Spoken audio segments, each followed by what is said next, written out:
So our first presentation is their Money in Beef. Ben Hamm is a farm management specialist with Manitoba Agriculture, where is lead for forage and livestock cost of productions in the province. He graduated with animal science degree from the University of Manitoba and has been working with Manitoba Agriculture for over 15 years. Welcome, Ben. Thank you. Welcome, everyone. Thank you. It's good to be here. Today's talk, I tried to change the direction of the talk that I'm used to taking. The problem with talking about economics inside the cow-calf industry is we can't relate it to the industries like crop because they talk about it in a different language. They talk about it in a per acre basis. So with Clover the cow here, how many units of her can we get away with on a per acre basis? So now I'm starting to analyze inside of our cost of productions what that cost is on a per acre basis. We have winter feed, we've got extended grazing acres, and we've got pasture acres to deal with. So now that we've accounted for those acres, we can tell ourselves or find out the answer to that question, what is that return per acre? So that calculation is now done.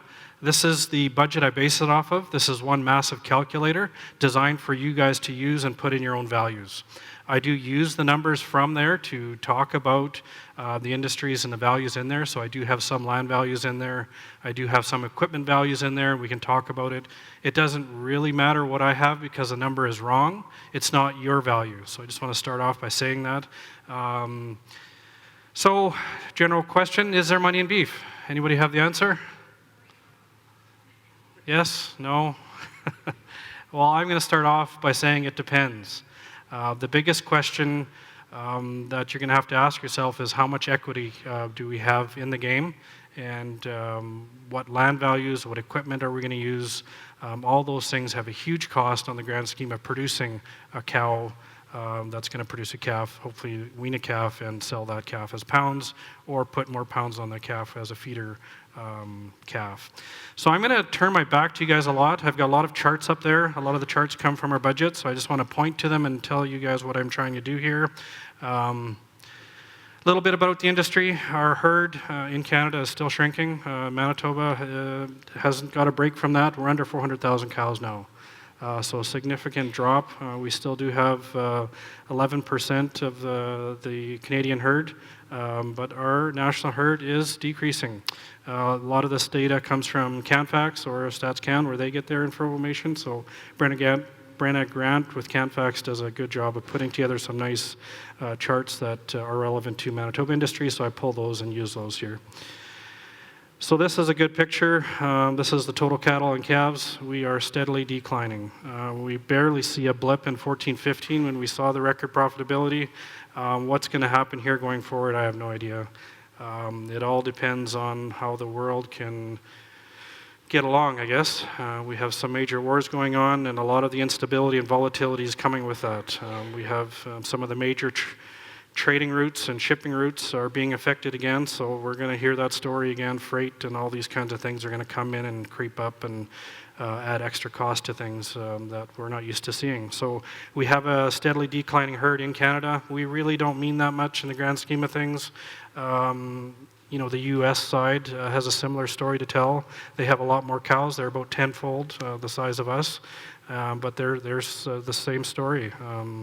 A lot of their issues are drought, environment related, but the demand for beef is still there. We have people asking for it and wanting it, so that's one positive thing. So we'll see where it goes. There is a lot of optimism out there when it comes to looking at supply and demand fundamentals and what that story is going to go forward, as long as we can keep other things consistent. And the demand and supply should tell us that there should be profitable years coming up here in the next foreseeable future. We thought the same in 14-15. That didn't last very long at all, did it? Well, hopefully this round will be a little longer, but we'll see. There's so much volatility in environment, in politics, in the economics that we have a hard time planning. So I want to talk a little bit about risk management at the end as well. But this here is a good chart showing we're not expanding, even with $4 calves. I bet in 2012 or 13, if you would have been told there had been $4 calves, you would have kept all your heifers and bred them and continued. We're not seeing that at all. So we aren't seeing that optimism. We have not seen consistent enough profits to have people be encouraged to continue on and expand their herd. Livestock price insurance, they do a really good job of putting out some information too. This chart here screams risk to me. That's all it does. There's some very good profitability there, but look where we're at. Look what happened in 14-15. What does that look like is going to happen there? I hope it's going to go back the other way, but risk has to be something we look at here. We're right at the peak. Maybe it'll continue, maybe it'll go sideways, but any risk management programs out there, do take a serious look at it. For your calves this spring, livestock price insurance, I know it's only price, it's not production yet, but to compensate for that, look at agri-stability, look at as many of those different insurance programs as you can to protect that risk and that profitability on your operation. So we saw some pretty decent settlements. This one is in December, end of December, $3.55, but we did see a lot of $4 lightweight calves going to market, which was nice to see for the cow-calf guys. This is a chart to show the cow-calf returns. This is an Alberta chart. I'll show our Manitoba chart here right away, but we are seeing record profits in 23. So that is very, very encouraging to see. Again, a lot of it's going to come down to cost of production. What are your biggest costs in the industry? Winter feed, and it's just such a large cost that I continually talk about it. And it does get old after a while, but that's one of the biggest costs out there. If you have a $1,000 operating cost, winter feed is 50% of that. And that's why I continue to talk about winter feed. Are there any ways we can look at bringing down that winter feed cost to bring up that profitability? So this just shows you where we're at. On average, we're profitable. So there you go. Profitable industry. Over the 2008 to 22, the average profit's $200 a cow. So that's pretty decent. Mine doesn't quite show that. This is the feedlot one.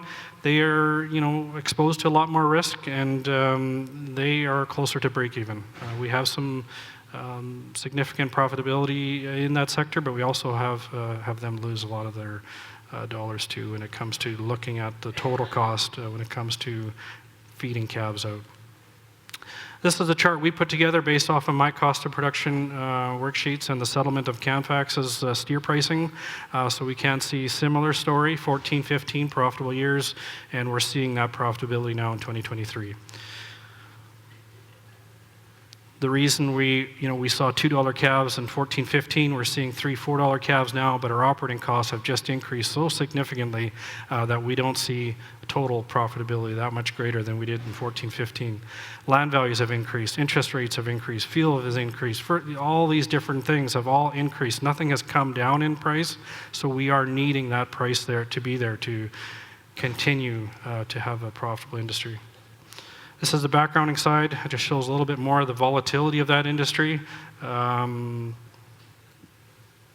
They do show overall on the red side. Again, you have to understand what's going into these values. A lot of times there's money in the feed that they are feeding them, so they're getting paid that way as well. So it's not a true picture of what's going on here. There is some dollars on the feed side coming out of this. So this is now the budget I'm going to go through. We've changed it a lot over the years. Again, it's designed to be a calculator. So this one here, it's based on 300 cow herd. This budget, I've designed it on a corn silage ration, and our winter feed's right around $500. This is the winter feed here in our budget. This is one of my favorite slides inside of our budget. It's an Excel-based template allowing you to feed a cow 8 different ways in 8 different rations. So this one here, we're feeding it barley straw, corn silage for $1.91 per head per day. That's just feed. And I'm valuing that corn silage at $45 a ton.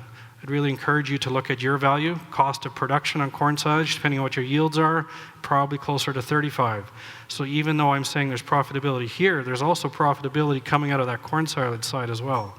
So if you're wanting to find out what the true cost is there, you might want to drop that corn silage to 35 to not show that corn silage is also bringing some profitability to your operation. So we do have a hay ration. The only thing is when you are changing some of these rations, you have to go in and change the infrastructure or the equipment being used to feed. You don't need a TMR and an extra tractor if you don't have a corn silage ration. You probably need some different feeders or bunks or whatever. So you do have to update that if you're going in and changing some of these sides. But they are designed for you guys to change to calculate yours or any situation out there.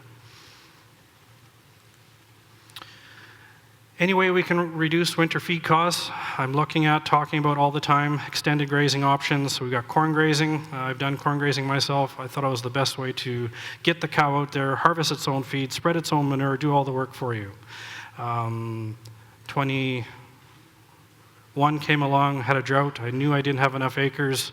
So I started doing some economics on corn pile grazing versus corn grazing stalks and cobs that way. So anyway, just to talk about it here, the corn grazing at 15 tons an acre equates to about $1.28 per head per day. So a lot less than a $4 yardage fee plus feed that you're seeing out there in the industry.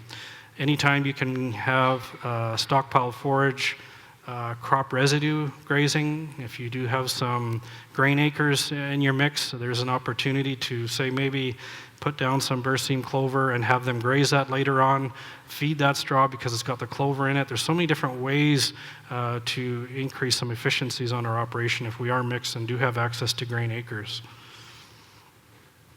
This is the corn grazing versus pile grazing.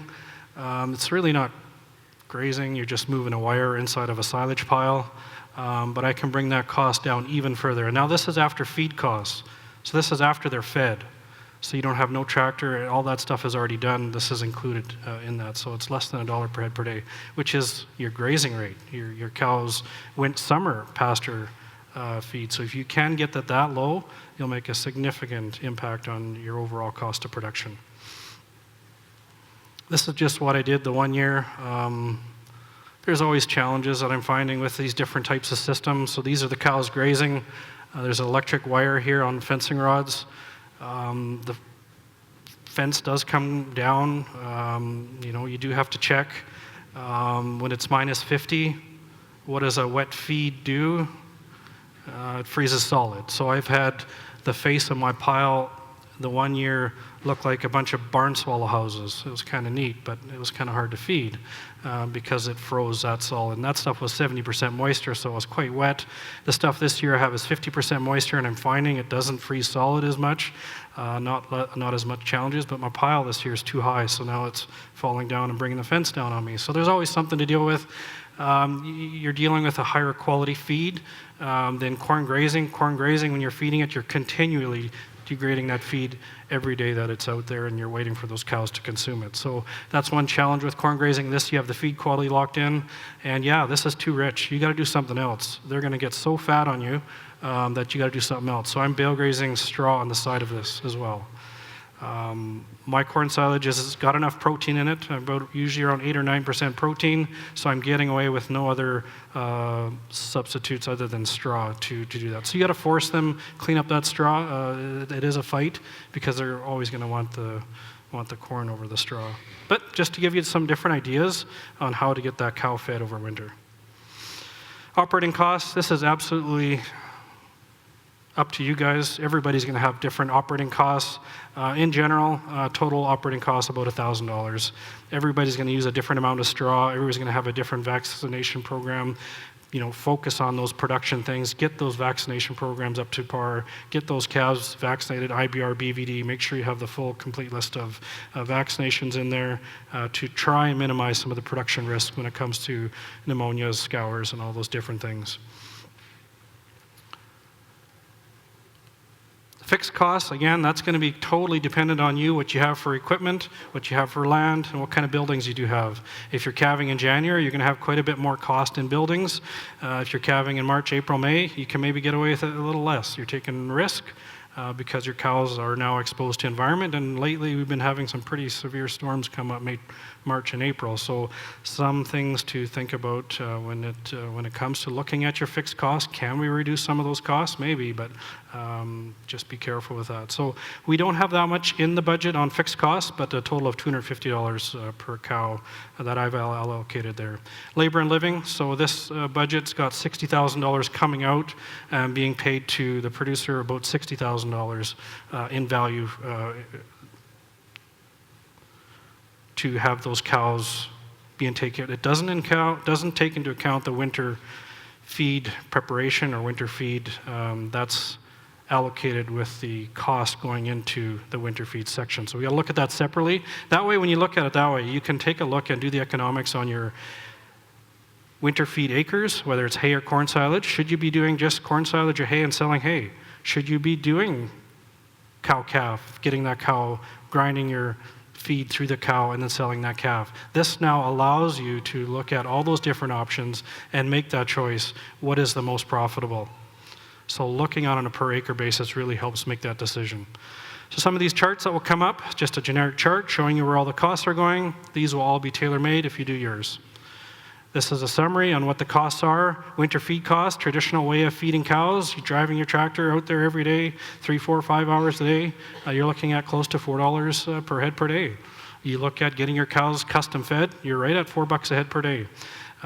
Winter feed itself is $2.32. The yardage is about $1.84. That's what's costing you to get that cow fed. So if you can save that and put that money into your pocket, it's a significant change in profitability. Summer grazing acres, as land values are going up, interest rates are going up, that is going up as well. And we're seeing it in all across Manitoba. So now I start talking about the marginal returns per acre. This is a new concept, first year I'm talking about it. So we've just added the per acre section, and I do have an input that tells me what kind of feed you're growing and how much feed is going to be needed and what your yield is, and that tells me what the acre is. So right now, I can tell you that the returns per acre are higher than any of the crops out there on the crop acres.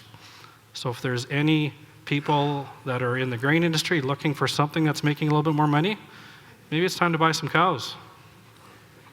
That's good. I'm getting some chuckles. That's good. But that's the reality of it. We're in a crunch time in the cropping world. We're seeing canola down to 13. We saw it up at 23, 24. So some extreme changes happening. Fertilizer hasn't come down that much. Fuel hasn't come down that much. And land value for sure hasn't come down. So we're still trying to make the same amount of money with reduced pricing. And we aren't going to make up for it in yield that easily. It's hard. So the marginal returns, we're at total net profit of $72 per acre. So now we can start talking on a per acre basis, and that's what I really like about this concept. We can now compare this type of system to producing hay, corn silage, or even now grain acres. Just a quick summary again. The chart was there before. So just changing a little bit of how can we increase profitability. The 5% rule allows us to look at different aspects inside of our own operation to try and squeeze out as much profit as we can. So if we can increase 3 areas by 5%, we can increase our profitability by 200%.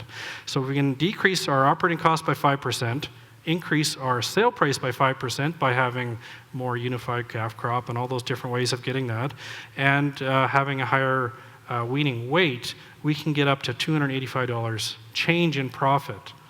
So that's on top of the $600-700 I talk about. So significant change if you can really focus on a few of these different topics here. Revenue per cow with different weaning rates. weaning rates are so important, and it's so hard to get 100% weaning rate on these animals. We have so many different things out there, and we do not have a production insurance to protect ourselves. So it's so important to focus on weaning rates, because this is the impact. As the weaning rates go down, look at that revenue per cow, significantly drops. If we have a 75% weaning rate, our revenue is way down, less than $2,000. We've lost $500 per cow just due to those open cows or dead calves or whatever it is. Similarly, with the pounds of weaned calf per cow at different weaning rates, it makes a huge difference on what those pounds sold are doing. As we drop our weaning rates, those pounds now are reduced. So different ways of looking at it might just tweak your interest there and just show you the importance of weaning rates and pounds sold. So this is where we talk about land use and efficiency per acre. This is how we come up with that calculation. So I need to know what kind of pasture you have. No, that's not what I'm talking about here at all. Land use efficiency on pasture is what I'm talking about here, and land values. As land values go up, it's increasingly important to get the efficiency per acre on the increase in land values. So I'm using a very marginal rate here of $750, but at $750 for marginal or improved, doesn't matter what it is, interest rates at 7%, that's probably even low. 25 years, our cost is $64.36 an acre. That's just our cost in principal and interest. That has nothing, no maintenance, nothing else to that. So what's that cost per day? And that's if you are financing 100% of it. And most of us in the industry aren't financing 100% of it. We can spread out the cost on other acres. We're probably closer to 80, 85% equity in the farm. But when we do look at what's financed and what's not, it makes a huge impact on what those costs are. So this just tells you how risky it is to be buying pasture land at $750, never mind $1,500. That's now double. So now we're looking at principal and interest cost of $1,500 an acre at close to $4. It's just bizarre, but that's the scenario we're in. Low equity scenario on land values. So now if we flip the coin and say we have higher land values, but we've got financed 100%, look at that cost. You just can't do that unless you have money coming in from another source doing it. And in Alberta, we've seen it for years. Oil money substituted, it was a write-off, and different things made it happen. But we are seeing some of those different things pop up here, and it's a wake-up call. How are we paying $2,000 for marginal pasture? High equity scenario, I'm just going to flip the coin here a little bit. If we own 85% of it and we only finance 15% of it at that cost, then it comes back down to reality. And the reason that is happening is we have such an aged population. We do have that high equity in there, and this ball is still continually spiking. So now I'll talk about the land use efficiency with corn silage acres. So this is the part where you go in, put in your different acres to calculate how many acres are being used on the farm. So if you have corn silage here, right here, 15 tons. It's not even that great of a yield. In my area, we can easily get 20, 22 tons an acre. But if you get 15 tons, you only need 98 acres for your winter feed supply. It's significant, and that's what made me really change my practice from corn grazing to grazing the pile, is that reduction in acres that can now go contribute to growing $25 canola. I don't know what I'm going to do this year with the grain prices coming down so fast. Now I go back to corn grazing, I'm not sure. But it's something to think about. But the efficiency per acre here, so we need 1,300 acres for grazing, 236 for extended grazing, depending what system we're using, and then the winter feed section of 98. And then if we're going to grow our own barley, that's an extra 36 there. But again, you could just purchase that in. So 1,600 acres for 300 cows is what this is telling me I can get away with. And now you look at it on a revenue per acre. I did a bit of a highlighter earlier, $72 an acre is our net profit. And our gross revenue is $406. To break even, we need $2.93 per pound, and we're getting that. So that's, we're seeing some significant profitability in the industry. If we can be in a system like this, there is significant profitability in the industry.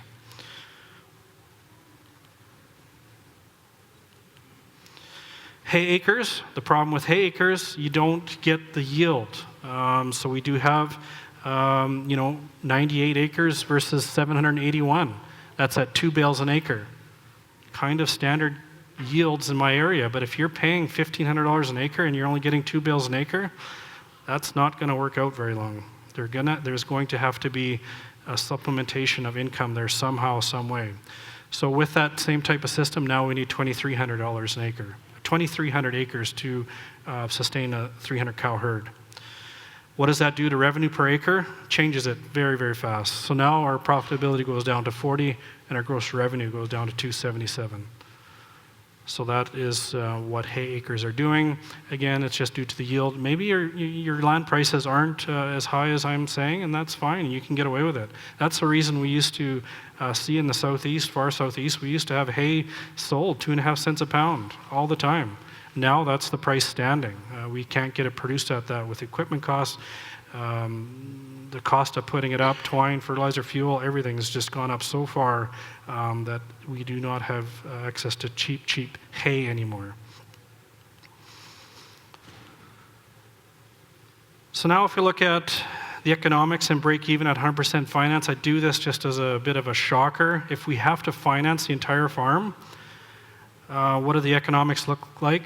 It's pretty bleak. We can't, this industry can't sustain that.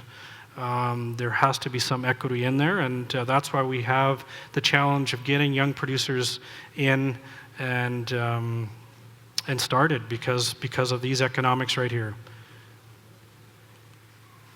So quickly, just to compare crop economics per acre, we have significant costs going into this budget. Fertilizer, land costs. Land costs in the crop world are $100. Is that going to start coming down now as the profitability is squeezed? I don't know. Something's going to have to change.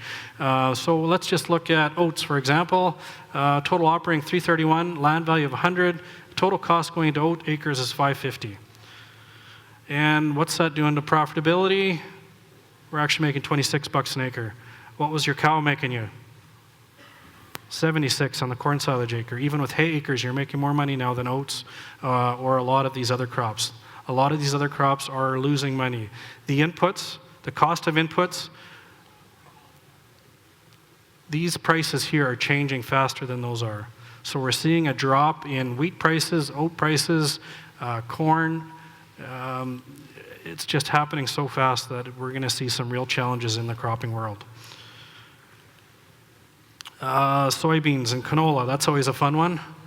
We're at $100 an acre land costs, seed, $140, and fertilizer, significant cost going here. $673 total cost, $540 in soybeans, and this is even high for canola right now. It's dropped down to $13.75 since this has come out. It's crazy what's happening here and how fast it's happening. And even at that, we're only at $34. We're seeing double the profitability on a cow operation with the numbers I've thrown at it.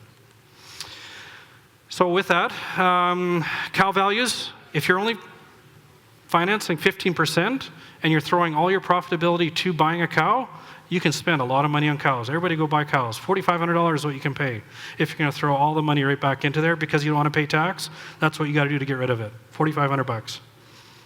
I've got cows for sale if people are looking.